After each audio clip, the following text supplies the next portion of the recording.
Olá! Hoje a nossa aula será sobre o sistema açucareiro, um dos primeiros sistemas econômicos implantados no Brasil pelos nossos metropolitanos portugueses. Vamos nós? O sistema açucareiro, ele começa com uma pergunta que eu coloquei aqui. Por que açúcar? E açúcar de quê? De cana-de-açúcar. Os portugueses já compravam essa especiaria lá nas Índias, sabiam que ela tinha um grande mercado na Europa. E por ser uma especiaria, o açúcar tinha alto valor agregado, era consumido pela High Society europeia. E essa especiaria, ela dava status a quem a consumia. Então o açúcar era um produto muito refinado na época. Só que agora vem um trocadilho, ele não era açúcar refinado, tá? Ele era muito mais parecido com o nosso açúcar cristal. Meio amarelado, mais grossinho. Via de regra, se você não fosse muito rico, você consumia o açúcar mascavo. Mas o refinamento da época era quanto mais branco o açúcar, mais sofisticado, mais rico, mais bambambam. Olha como o mundo mudou. Hoje, se você for no supermercado, você vai descobrir que 1 quilo de açúcar mascavo, ele é mais caro que o açúcar cristal e também mais caro que o açúcar refinado.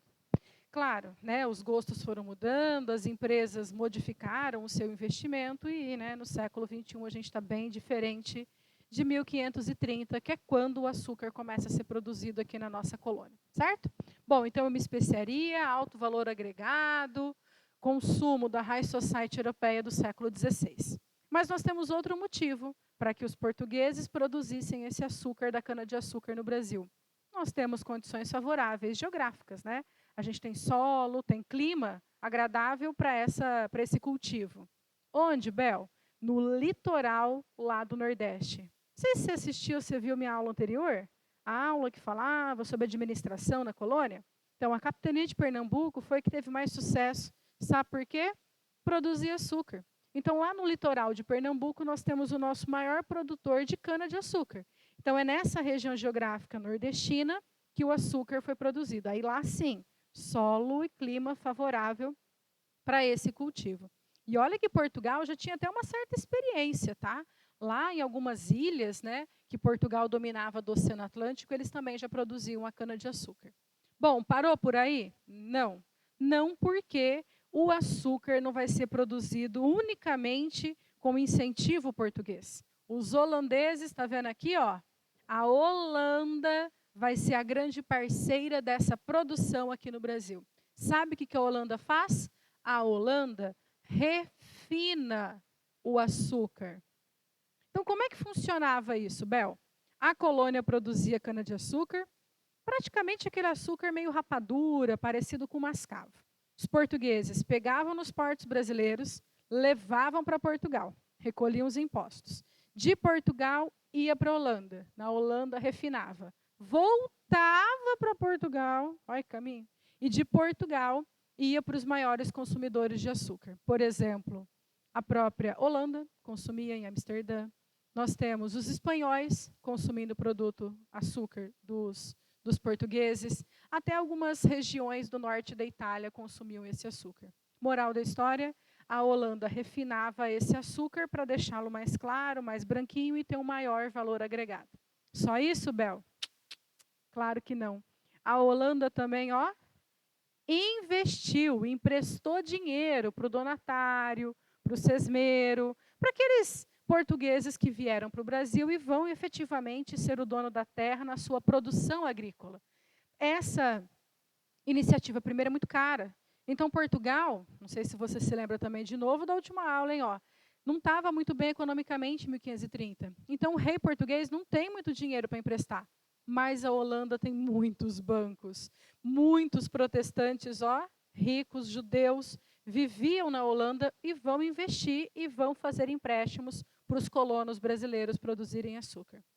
E a última participação, que são 3. Os holandeses vão também fazer transporte de escravos negros africanos lá do continente africano aqui para o Brasil. Então, ela refinava, ela emprestou dinheiro para esse projeto se desenvolver no Brasil e ela transporta escravos. Então, ela está intimamente ligada à produção açucareira no Brasil. Então, agora vai, né, Bel? Agora vai. Como que nós vamos plantar açúcar? Não planta açúcar, né? Como é que nós vamos plantar cana-de-açúcar no Brasil? Num sistema econômico muito lucrativo, chamado de plantation. Tá? Plantation, sim, tá? Mas a gente fala plantation. Que consiste em 4 características. Ó. Latifúndio monocultor, que produz para o mercado externo e explora uma mão de obra. Vamos por partes? Latifúndio, fazenda. A definição correta é grande propriedade rural. Isso é um latifúndio. Se você preferir, vou pôr aqui, ó. É a sesmaria. O que é isso, Bel? Uma parte da capitania hereditária. É um latifúndio, é uma fazenda, certo? Esse latifúndio, ele era especializado em uma única grande produção. Essa produção a gente chama de monocultora. Ai, Bel, então produz só uma coisa? Claro que não. Mas quem falou produção é uma coisa? Tá doido, pirou? 1530, 1600, a fazenda produz um monte de coisa. Então por que é monocultura? Porque ela é especializada em uma produção. A hora que você olhava nas fazendas brasileiras de 1540, tinha cana, cana, cana, cana. Se você for para o interior de São Paulo hoje, tá? 2022, você vai ver cana, cana. E olha que nem estamos em 1530. Mas agora eu estou confusa. Ô, Bel, produz uma coisa ou produz um monte de coisa? Vamos entender. Quando a gente diz que uma empresa latifundiária é especializada em um produto, é que o foco dela é produzir cana-de-açúcar. Ela não vai produzir em larga escala outro produto, mas eles comem, eles bebem. Então, eles têm que produzir junto com a cana-de-açúcar, que é especialização, a cultura de subsistência. Então, vão produzir feijão, então vão tentar plantar trigo, vão ter árvores frutíferas, vão criar galinha, vai ter porcos. Toda essa produção, que é agrícola, que também é ligada aos animais da subsistência, está junto na fazenda. Então, se você escreve numa prova específica que monocultura é uma área que produz um só produto, nossa, vai ganhar um X. Você vai ganhar 2 zeros, é um 0,0 para você. Porque não é isso. Monocultura, então vamos deixar claro, ela é um produto que uma empresa, que um latifúndio é especializado. É diferente de produzir uma coisa só. Fechou? Vamos para o próximo? Esse açúcar, o foco dele é vender para o mercado interno? Não. O objetivo é atender às necessidades internacionais. Então, o foco, o objetivo é vender para a Europa. Claro que se consome açúcar no Brasil, principalmente quem produziu, que é o donatário, o sesmeiro, o fazendeiro. Mas o foco é atender o mercado internacional. Muito fácil essa, né?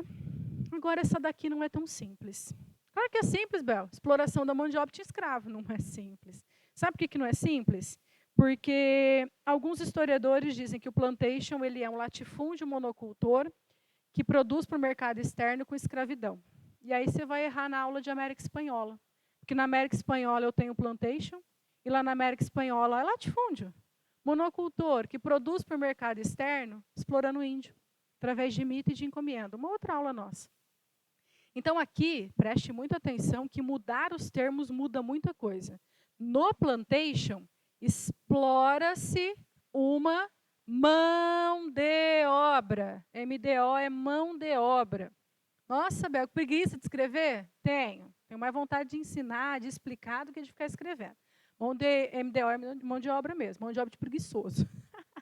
Então, aqui nós temos uma exploração da mão de obra que no Brasil foi principalmente a escravidão negra africana.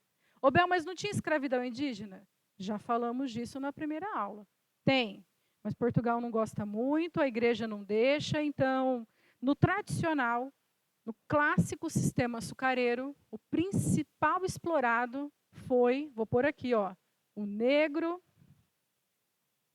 africano. Ô, Bel, por quê? A gente vai ter uma aula só para falar dele, mas eu vou adiantar uma coisinha agora. Porque explorar essa mão de obra para Portugal, repito, para Portugal, era muito mais lucrativo. Então, é por isso que o foco principal da exploração da mão de obra no sistema açucareiro é o trabalho escravo do negro africano. Ô, Bel, mas não vai conviver índio, negro? Vai, mas a gente está no clássico.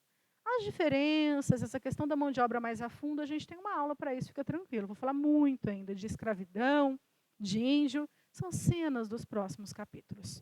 Vamos voltar para o nosso foco? Sistema açucareiro tradicional? Tá. Então, eu tenho lá várias fazendas que produzem cana-de-açúcar, que fazem algo bem grosseiro, parecido com rapadura, para exportação e exploram o negro africano. Sim. Só disso nós temos no Brasil colônia? Não. Não, porque nós temos alguns problemas. As áreas açucareiras não produzem carne em larga escala, como carne bovina. Até tem lá um chiqueiro com alguns porcos, até tem uma meia dúzia de galinha, mas a carne vermelha era muito difícil conviver. Porque o gado precisa de grandes espaços, né? Porque a gente está falando de uma pecuária extensiva. Então, o gado, via de regra, não estava dentro desse latifúndio monocultor de cana-de-açúcar. Então, ao redor das áreas açucareiras, surgiram minifúndio, sítios pequenos, proprietários de terra, com produção de gado de corte. Principalmente nessa época, não é o Nelore nosso, mais comum do século XXI, não. Era o gado zebu, tá? Então, esse gado é uma atividade menos importante, secundária, de abastecimento interno da colônia. Ô, Bel, mas tem gado só lá onde tem sistema açucareiro? Não. Quando a gente falar de mineração, terá gado em outras regiões. Mas o foco hoje, não esquece, hein? Aula de açúcar, tá? Outra atividade secundária que convive, que é concomitante nesse período, tabaco. Tabaco, gente, fumo de corda. Aquele que você pega a folha, nossa, dá tanto andruvá, uma coisa horrorosa, né? Pega lá a folha, vai enrolando uma na outra, faz uma grande corda. O tabaco era produzido em larga escala ali na Bahia, né? Pertinho de Pernambuco. Esse tabaco era importantíssimo para essa empresa açucareira, porque lá na África eles aceitavam comprar ou trocar o tabaco por escravos. Então, o tabaco está muito ligado a tudo isso que a gente está vendo, tá? Já o tabaco é produzido em latifúndio, tá? O tabaco ele é latifundiário, diferente da produção de carne, né, vamos chamar assim, que a pecuária ela era feita normalmente em minifúndios no Nordeste.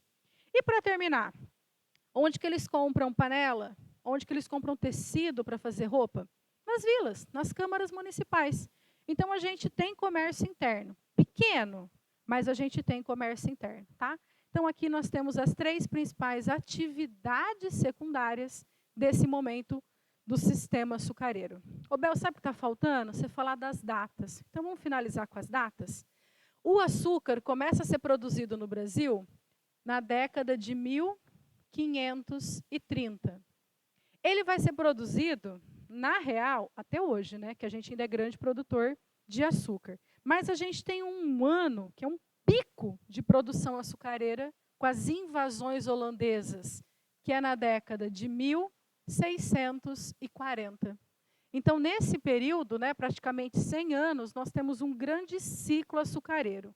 Já na década de 1650, a gente começa a ter o declínio, e a gente vai estudar isso lá na nossa aula de invasão holandesa.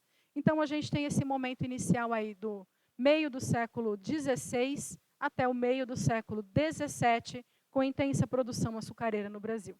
E por hoje, aquele, ó, beijo e tchau.